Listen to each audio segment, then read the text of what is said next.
Alright, what's going on everyone? Welcome back to another video, and today's video is going to be a little bit different. It's obviously a Project Playtime video, but it's a little bit different than that. So one of my videos, someone suggested to do a tier on Project Playtime, so I decided to grab all the perks for the survivors and the killers, and I decided to put them all together and make a tier list. I know tier lists aren't super trendy right now, but we're going to do one for this game because this game just came out, so let's just go ahead and dive right into it.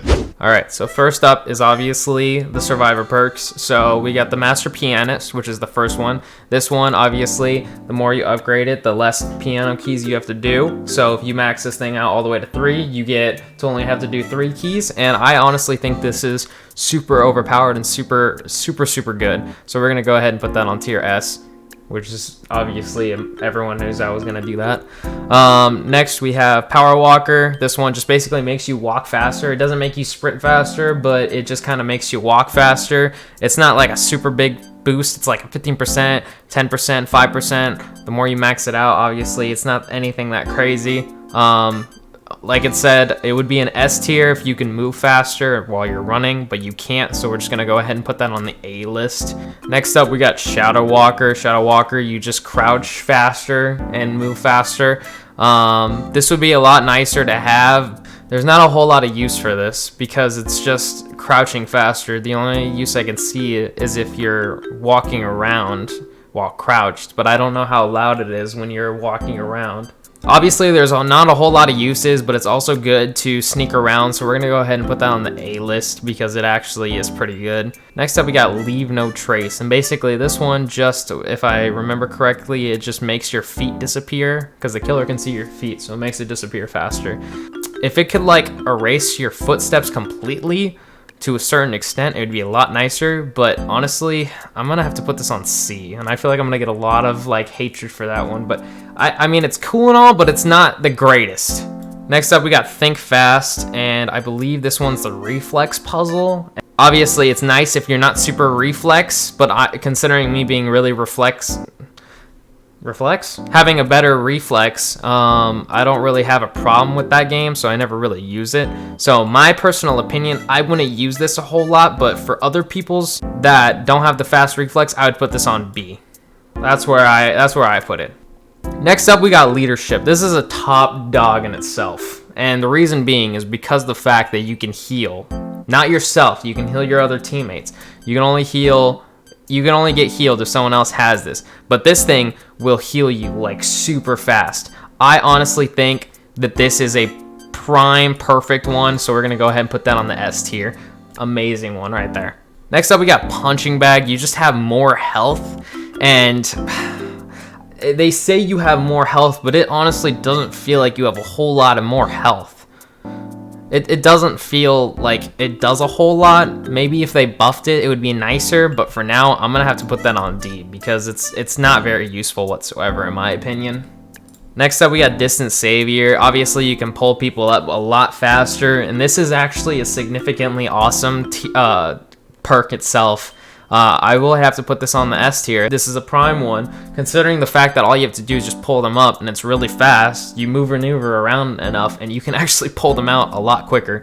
So yes, this is a prime baby.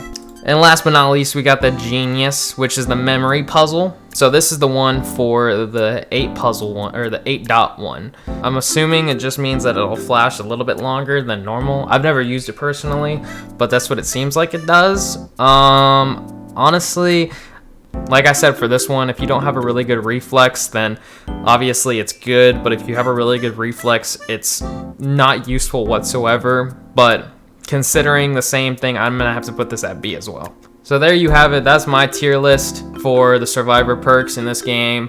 I'm curious to hear what you guys have to say, so let me know in the comments what you guys have for your tiers. But anyways, that's it for the survivors, so let's go ahead and jump straight into the killers. Alright, so jumping straight into it, you got Feeding Frenzy. Feeding Frenzy I do use quite often.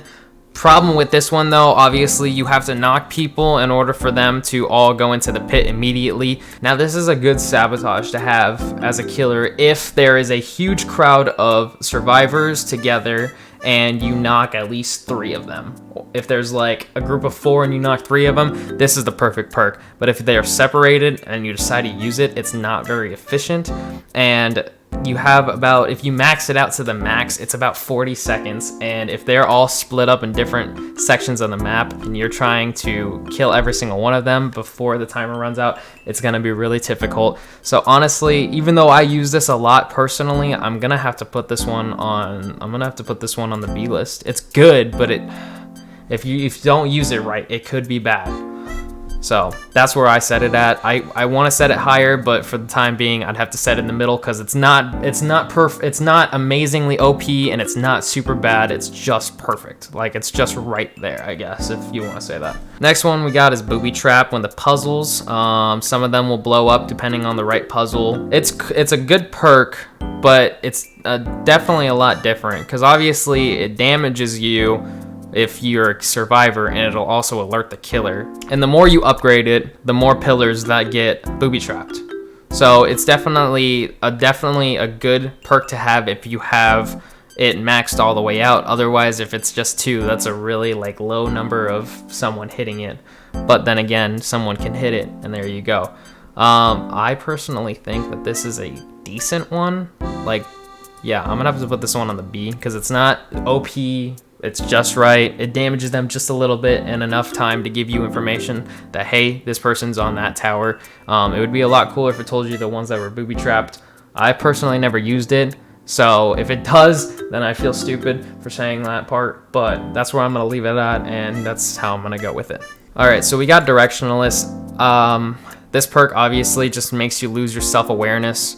This would be a really good perk. Problem is with this perk is at the same time, if you know your way around the map, it becomes a lot more useless of a sabotage. I don't know why I keep saying perk. I'm sorry, I meant sabotage. It definitely becomes a useless sabotage if someone knows their way around the map. So I'm gonna have to put this one on the D because yeah. It's not good for people that know what they're doing on the map, so that's why I leave it at D. Next up, we got Living Nightmare, or basically just the one that makes it super foggy. Like again, if it did more than just make it foggy and really like lower what you saw on your visibility, it would be a lot better, but I honestly have to put this one also at a D. It's not the greatest because of the fact, once again, if you know your way around the map, it becomes really pointless really fast. Next up, we got the No Pack. This one is actually a pretty solid one because it disables someone's use for their grab pack unless they're next to people, in which case they can repair it. But obviously at the same time, it takes a very, very long time. And if you have this thing maxed out all the way, it's a 25-second until someone can get their grab pack back to normal. So honestly, this one is a very nice one because no one can do no one can do puzzles, no one can lift anyone up from being revived, and you're kind of just there walking around. You can't close any doors. The only thing that you can do is run and hide in lockers. So I do have to put this one at the S tier because this one is a prime perfect sabotage. Next up, we got the No Escape. This one's kind of the same as the No Grab Pack, but all it does is it just removes the ability to close doors and swing from the grab handles.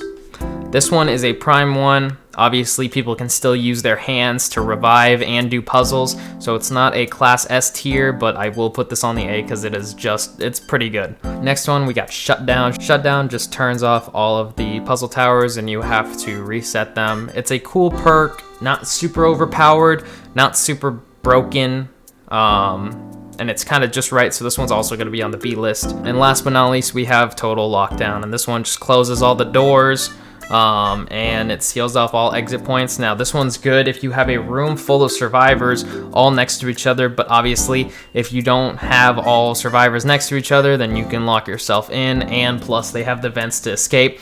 It's not the greatest, it's a decent one if that, but I'm gonna have to put this one on the C.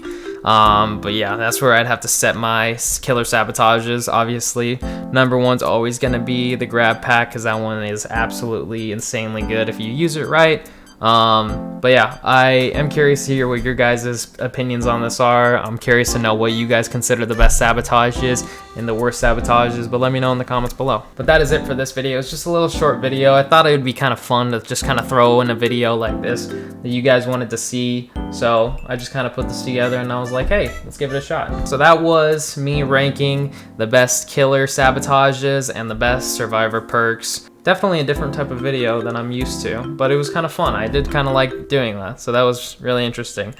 Thank you guys so much for watching. If you guys enjoyed this and you guys want to see more stuff like this, don't forget to leave a like and subscribe for more.